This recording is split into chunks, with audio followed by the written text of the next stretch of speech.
When beginner skiers transition through the easy blue run phase on the pathway to parallel skiing, there's 5 key skills which are going to be really useful as you progress towards becoming an intermediate. This is basically what I'll help people to learn alongside the actual act of parallel skiing.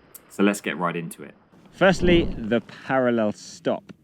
Now, snowplows are a rubbish way of stopping, and as soon as possible, you want to learn how to parallel stop. Point your feet to turn the skis sideways and tilt them onto the edges and scrape the edges across the snow. Now, considering how much I bang on about the first golden rule of balancing on the outer ski, be sure to do most of the stopping with your bottom ski. This is the one which is doing most of the work. The inner ski, which you might want to think of as the top ski, also needs to be tipped onto the little toe edge. So both skis are tilting in the same direction. This is the key difference between parallel and snowplow. And by the way, in order to make a successful parallel stop, you'll probably need to go past 90 degrees in order to actually stop. Number 2, skating. If you don't want to be slow and have everyone waiting for you all the time, learning how to skate will definitely help. Learning to skate on skis is a much quicker and much more energy efficient way of getting around than simply just pushing with your poles. To do this, we make a V shape with our skis and rock from side to side. Tip the skis onto the inner edges so that you can push yourself forwards. Push and slide on each ski. Then start adding in some pushing with the poles to really get yourself going. So if you ever struggle to keep up with people in your group, or even if you just want to ski further, then learning and practicing your skating will win you a lot of time.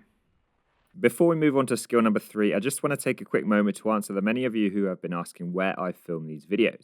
I'm in Avoriaz, which is a car-free winter wonderland ski town perched on a plateau above the clouds near the border between France and Switzerland. It's an easy commute from the bigger town of Morzine, and it's the highest altitude resort out of 12 ski areas, all connected by the gigantic Porte du Soleil lift network. I've been coming here since I was a kid, and I still haven't skied it all, so if you're interested in combining mind-blowing scenery with skiing terrain for all abilities, Avoriaz is an epic place to ski. Carrying your skis. Now, there are loads of ridiculous and awkward ways that people try to carry their skis, and the most obvious way that you know if somebody is a muggle or a wizard is the way that they carry their skis. So if you're in a crowded place, one of the easiest ways to carry your skis is firstly to slide them together, and you'll notice that the brakes overlap and hold the skis together. Pay attention to which brake is underneath. You just put your skis by your shoulder, reach your arm round, grab the toe piece of the binding, and then you can carry them like this. But you do need to pay attention to the brakes, because if you do it the wrong way and you try and pick it up, then the skis are just going to come apart.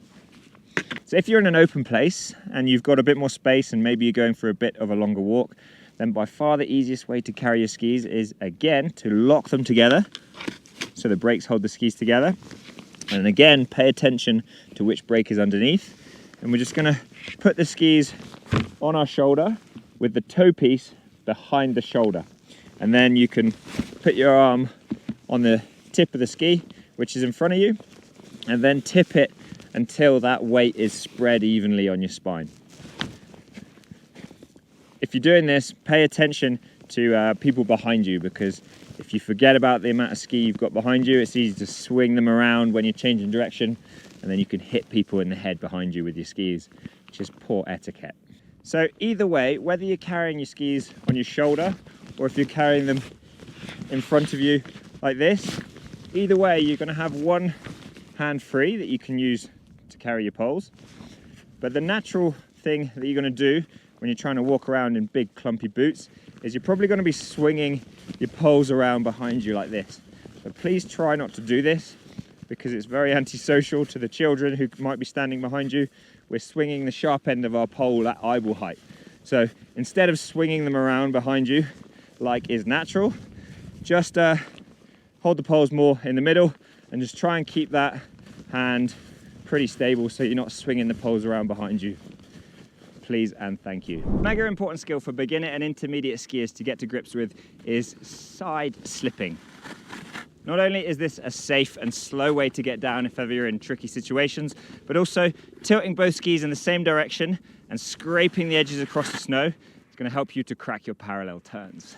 practicing your side slipping at first is going to be pretty frustrating and awkward and kind of scary, but stick with it because the time you spend on this is going to really accelerate your learning curve through beginner to parallel skiing. So to practice side slipping, you do need a bit of gradient to the slope. If it's flat, it's actually really difficult. So you want something that's a little bit steeper.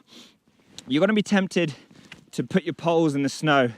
I've only got one because the camera's on the other, but you're going to be really tempted to put your poles in the snow, but try not to, because if you slide one ski into your pole, then it's going to trip you up and you'll go down. So keep your poles out of the way. Put your balance and your body weight on the bottom ski. And then when you want to slide, you're going to just flatten the skis a little bit. And then when you want to stop, you're going to lean them both in the same direction. It's the most common mistake when you're learning to side slip is this top ski is going to try and go into a snowplow, but do not let it. Make sure both skis are tilting in the same direction. Flatten the skis slightly and then slide, and then both skis in the same direction when you want to stop. Now practice this because it's a super important skill and it will help you to parallel turn. And the fifth skill, which is going to be pretty useful, is sliding along backwards. And no, I'm not actually joking here. On an easy blue lesson, I'll often find an almost flat, quiet bit of the slope and give learners a chance to ski along backwards in a snowplow.